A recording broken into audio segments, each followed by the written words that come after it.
Whether you're changing your cell growth media in your flask or determining the confluency of the cells, you'll have to count your cells. To count your cells, you'll need the following materials. When handling the cells, it is imperative to follow aseptic techniques. First, pipette 100 microliters of your cell solution. Make sure it is well mixed by pipetting the solution up and down multiple times. Place it in a microtube.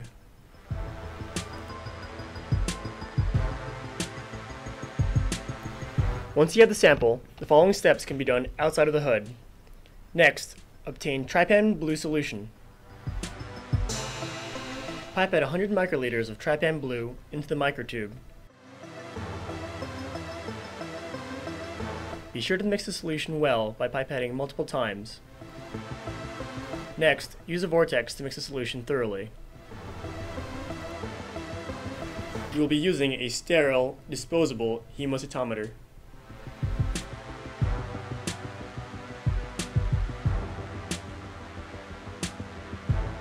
Pipette 10 microliters each into port A and port B, indicated by the green circles. The red circles indicate the sample grid used for counting cells.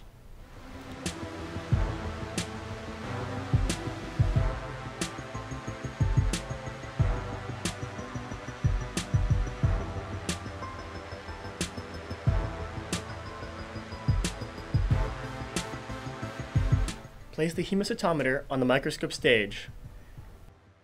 Make sure the microscope has been centered and focused. Open LabVIEW and start the VI.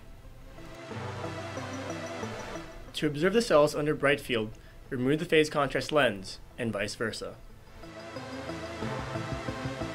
Each side of the hemocytometer is split into 9 quadrants. We will only be counting 5 of the quadrants in both sides A and B. To prevent double counting, the cells within the sampling area, as well as the boundaries highlighted for each quadrant, should be counted. The top left quadrant includes the rightmost and bottommost boundaries. The top right quadrant includes the leftmost and bottommost boundaries.